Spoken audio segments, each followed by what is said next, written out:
पिछले बार जब हमारी मुलाकात हुई थी, हमने जो है वो उत्पत्ति की पुस्तक उसके तीसरे अध्याय से कुछ बातों को देखने का प्रयास किए थे। परमेश्वर जो स्वर्ग का मालिक है, विधाता है, जिसने दुनिया की रचना की और अंत में उसने आदम की रचना की और आदम के साथ वो अपनी संगति को रखता था। और आदम जब पाप में गिर जाता है, तब परमेश्वर स्वयं आता है। और परमेश्वर का मनुष्य जाति से पहला प्रश्न था, या मनुष्य से उसने पहला प्रश्न यदि पूछा तो वही यही पूछा, तू कहाँ है करके। मेरे प्रियो, परमेश्वर जो सर्वज्ञानी है, वो इस बात को जानता था आदम किस अवस्था में है, कहाँ पर पाया गया है करके। उसके पश्चात भी परमेश्वर उसमें रुचि रखता है और उससे जानना चाहता है कि वह कहाँ पर है करके। और उसके पश्चात हमने दाऊद की अवस्था को भी देखने का प्रयास किया था कि पाप हमको डराएगी, पाप हमको छुपाएगी, पाप हमको परमेश्वर से दूर लेकर के जाएगी। आज की सुबह उसी के बेटे कैन के बारे में कुछ बातों को सीखने का प्रयास करेंगे। और जो बातें मैंने पाई है और जो बातों का अध्ययन हमने अपने परिवार में किया है, बस उसी को आपके बीच में बांटने का प्रयास करूंगा। उसके बाद परमेश्वर का सवाल है उसके बेटे कैन से, आदम के बेटे कैन से। वो पाया जाता है उत्पत्ति की पुस्तक उसका चौथा अध्याय और उसकी 9वीं आयत। यहां पर इस ढंग से लिखा है, तब यहोवा ने कैन से पूछा, तेरा भाई हाबिल कहाँ है? तब यहोवा ने कैन से पूछा, तेरा भाई हाबिल कहाँ है? उसने कहा, मालूम नहीं, क्या मैं अपने भाई का रखवाला हूं। ये घटना हमने अपने संडे स्कूल में और वीबीएस प्रोग्राम में बहुत सारे जगहों पर हमने इस घटने का जिक्र किया है। इस घटने को हम बहुत अच्छे ढंग से रूबरू हैं और बहुत अच्छे ढंग से हम इसको जानते भी हैं। कोई भी ऐसा व्यक्ति नहीं है जो इस घटना से अनभिज्ञ होगा। आशा करता हूं हम सबको मालूम है ये घटना क्या होती है। कैन और हाबिल जो आदम के बेटे थे। कैन बड़ा था और हाबिल छोटा था। अब इन सब के घटनाओं के बीच में देखिएगा और इन सब के बातों के बाद में कि कैसे लिखता है चौथा अध्याय उसकी 2री आयत में कि फिर वह उसके भाई हाबिल को भी जनी, और हाबिल तो भेड़ बकरियों का चरवाहा बन गया, परंतु कैन भूमि की खेती करने वाला किसान बन गया। हाबिल जो है वो भेड़ बकरियों का रखवाला था, कैन जो था वो किसान था। कुछ दिन बीतते हैं और कुछ दिन बीतने के पश्चात में कैन यहोवा के पास भूमि की उपज में से कुछ भेंट ले आया। और पच्चार इस ढंग से जाता है, और हाबिल भी अपनी भेड़ बकरियों के कई एक पहलौठे बच्चे भेंट चढ़ाने ले आया और उसकी चर्बी भेंट चढ़ाई। तब यहोवा ने हाबिल और उसकी भेंट को तो ग्रहण किया।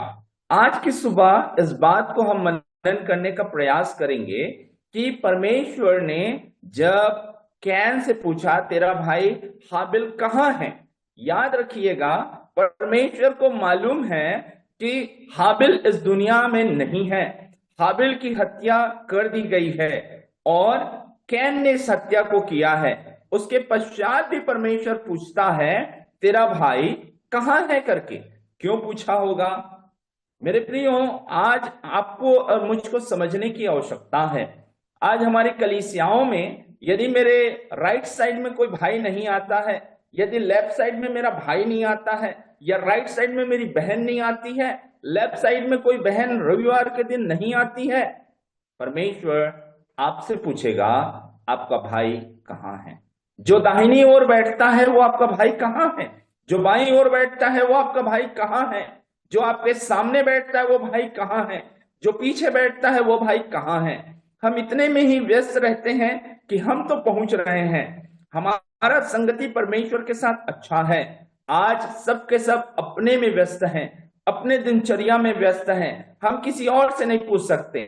आज तो सबसे बड़ी समस्या यह है कि हम अपने परिवार के विषय में नहीं जानते हैं कि मेरा बेटा कहाँ है, मेरी बेटी कहाँ है, मेरी पत्नी कहाँ है, मेरा पति कहाँ है। आज परमेश्वर यही सवाल पूछता है। हम सुबह उठ रहे हैं, बाइबल अपना पकड़ रहे हैं, वेरी गुड, बहुत अच्छी बात है, परंतु पारिवारिक प्रार्थनाएं क्या हो पा रही है? क्या हम एक साथ में मिल करके परिवार के साथ बैठ करके एक ही टेबल पर जिसमें हम खाना खाते हैं, क्या हम अपने परिवार के साथ में बैठ पाते हैं? आज परमेश्वर वही सवाल पूछता है, तेरा भाई कहाँ है, तेरी पत्नी कहाँ है, तेरे बेटे कहाँ हैं, तेरी बेटी कहाँ है, कलीसिया में जो भाई आता था वो कहाँ है? आज केवल हम इस बात को समझते हैं कि कलीसिया का जो पासवान है, जो पास्टर है, इवेंजलिस्ट है, जो एल्डर है, उसी की जिम्मेदारी है। नहीं, हम गलत हैं। इस बात को आप याद रखिएगा।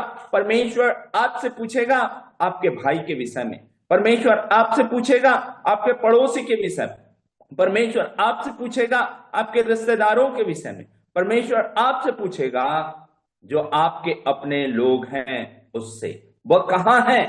और देखिएगा कैन का जवाब क्या बोलता है।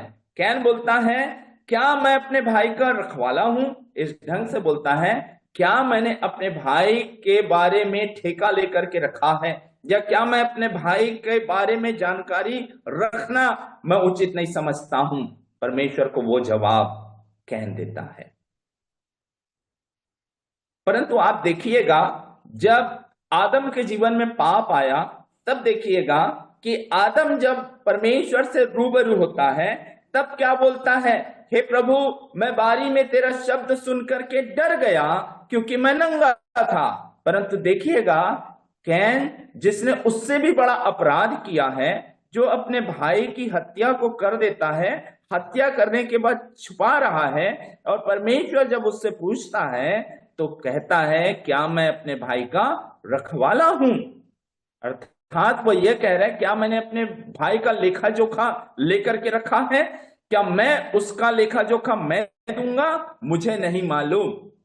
पाप जब धीरे धीरे हमारे जीवन में आती है, हम और ढीठ होते चले जाते हैं, हमें डर जो है वो चला जाता है। प्रथम मनुष्य आदम, जब उसके जीवन में पाप आया, वो कहता है, मैं डर गया प्रभु तेरी आवाज को सुन करके, मैं कांप गया, मैं छिप गया। कैन को देखिएगा, उसने छिपना भी मुनासिब न समझा, परंतु वो परमेश्वर से जुबान लड़ा रहा है। मेरे प्रियो, पाप कब आपको परमेश्वर से जो है वो ढिठाई करना चालू कर देगा, आपको और मुझको भी इस बात के विषय में पता नहीं रहेगा। इसलिए जब भी हमारे जीवन में पाप हो, परमेश्वर के पास बड़ी दीनता के साथ, नम्रता के साथ वापस आए, कहें, प्रभु मुझसे गलती हो गई। प्रभु हमारे भेंट में, हमारे दान में उतना रुचि नहीं रखता है जितना वो हमारे व्यक्तिगत जीवन में रुचि रखता है।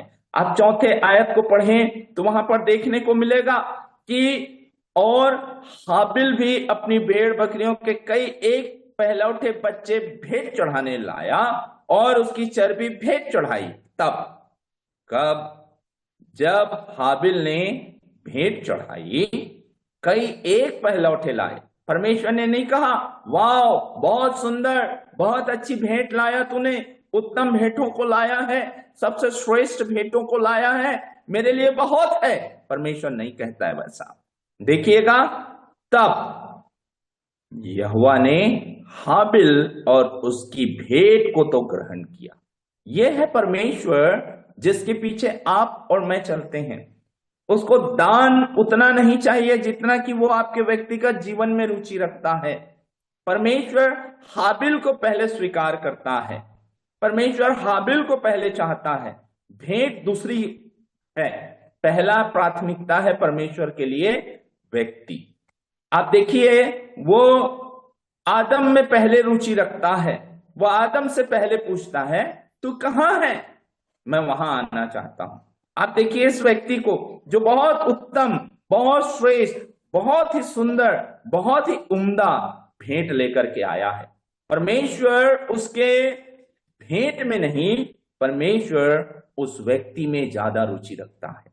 आज प्रियो, आप बहुत कुछ दे देते होंगे, परमेश्वर उससे रुचि नहीं। परमेश्वर आपके छोटे से जीवन से, आपके व्यक्तिगत जीवन में रुचि रखता है। वो आपको स्वीकार करना चाहता है, वो आपके साथ संगति करना चाहता है, वो आपके साथ वक्त गुजारना चाहता है। इसलिए तो वो पूछता है, तेरा भाई कहाँ है? मेरे प्रियो, आज इस बात को आप और मैं समझ लें, क्योंकि जब आप लूका रचित सुसमाचार 21वें अध्याय 1 आयत से लेकर के 3 आयत तक देखिए, प्रभु यीशु मसीह का जो वो बहुत ही सुंदर चित्र देखने को मिलता है। एक कंगाल विधवा जिसके पास में 2 दमड़ी है लेकर के पहुंचती है, और जब वो लेकर के पहुंचती है तो परमेश्वर जो है वो उसके 2 दमड़ी को और उसको स्वीकार करता है। लोग बहुत दे रहे हैं, इफरात दे रहे हैं, किसी बात की कमी नहीं हो रही है, कोई वस्तु की वहां पर कमी नहीं देने की। और लोगों ने पूछा, सबसे अधिक किसने दिया है? और प्रभु यीशु मसीह जब इस पृथ्वी पर रहे, हम जैसे पापियों के लिए अपना प्राण उस कलवरी के क्रूस पर देने के लिए आए। वो मारे गए, वो गाड़े गए, और गड़े में से तीसरे दिन जी उठे। उत्तम गुरु, श्रेष्ठ गुरु, उनसे उत्तम कोई हो ही नहीं सकता है। जब उन्होंने उस पृथ्वी पर आकर के, किसी और ने नहीं परंतु उन्होंने जब देखा कि एक कंगाल, एक विधवा जिसके पास और कोई दूसरा आय का स्रोत नहीं है, उसके पास कुछ भी नहीं है, और उसमें से नहीं में से 2 दमड़ी जो उसके पास में रखा था वो पूरा का पूरा 2 दमड़ी डाल दी। प्रभु ने कहा सबसे ज्यादा उसने दिया है। प्रभु हमारे मन को देखता है, हम किस मनसा से देते हैं, हम कैसे देते हैं, किस अवस्था में देते हैं, प्रभु उसको देखता है और उसको स्वीकार करता है। वहां पर भी प्रभु जो है वो देखें कायदे से, तो उस विधवा को उसने पहले स्वीकार किया, उस विधवा को स्वीकार किया। कायदे से देखा जाता दुनिया के लोगों के सामने में, तो दुनिया के लोग कहते जिसने सबसे अधिक दिया है इसमें, जिसने जो है वो गड्डियों में दिया है, जिसने जो है वो बहुत धन संपत्ति सोना जो कुछ भी दिया रहा होगा, उनका आकलन उस प्रकार से होता। प्रभु कहता है सबसे पहले उस विधवा को स्वीकार करता है, फिर उसकी भेंट के बारे में।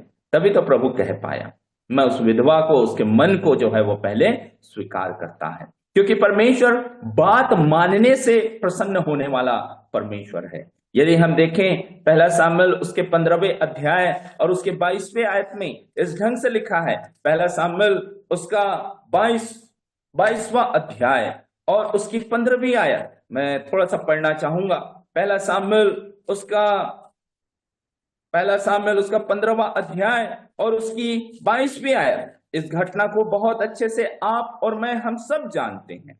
और इस घटना में होता यह है कि दाऊद को जो है, शाऊल को जो है वो आज्ञा दी जाती है कि वह जो है वो जा करके समस्त अमालेकियों को जो है वो नाश कर दे, परंतु वो नहीं करता है। वह जो है वहां की भेड़ बकरियों को और गाय बैल को जो अच्छे हैं, स्वस्थ हैं, उनको बचा करके लेकर के आता है। और जब उसके बाद के सामुएल जब उससे बातचीत करता है, और जब बातचीत करता है तो देखिएगा कि लूट में से भेड़ बकरियों गाय बैल अर्थात सत्यानाश करने के लिए कहा गया था, और वह जो है वो बचा करके लेके आता है कि गिलगाल में मैं यहोवा के लिए जो है वो भेंट चढ़ाऊं बोलता है। तब सामुएल बोलता है, क्या यहोवा होम बलि और मेल बलि से उतना प्रसन्न होता है जितना कि अपनी बात के माने जाने से प्रसन्न होता है? सुन, मानना तो बलि चढ़ाने से और कान लगाना मेढ़ों की चर्बी से उत्तम है। मेरे प्रियो, इस बात को कह देता है कि परमेश्वर की बात को मानना सबसे उत्तम है, सबसे श्रेष्ठ है। आज की सुबह यही बात प्रभु आपसे और मुझसे कहता है कि मैं भेंट से नहीं परंतु मैं आपके व्यक्तिगत जीवन से ज्यादा रुचि रखता हूं। न केवल उतना, परंतु मैं इस बात से भी रुचि रखता हूं कि तेरे दाहिनी ओर और तेरे बाईं ओर, तुम्हारे आगे तुम्हारे पीछे, तुम्हारे रिश्तेदार, तुम्हारे पड़ोसी जो हैं, उनके बारे में रुचि रखता है। प्रभु आपसे और मुझसे हिसाब इस बात का जरूर पूछेगा कि आपका भाई कहाँ है। इस बात को स्मरण रख लीजिए। और सबसे उत्तम और सबसे अच्छी बात, प्रियो, हम अपने प्रभु के पास जैसे हम हैं वैसे ही आने पाए।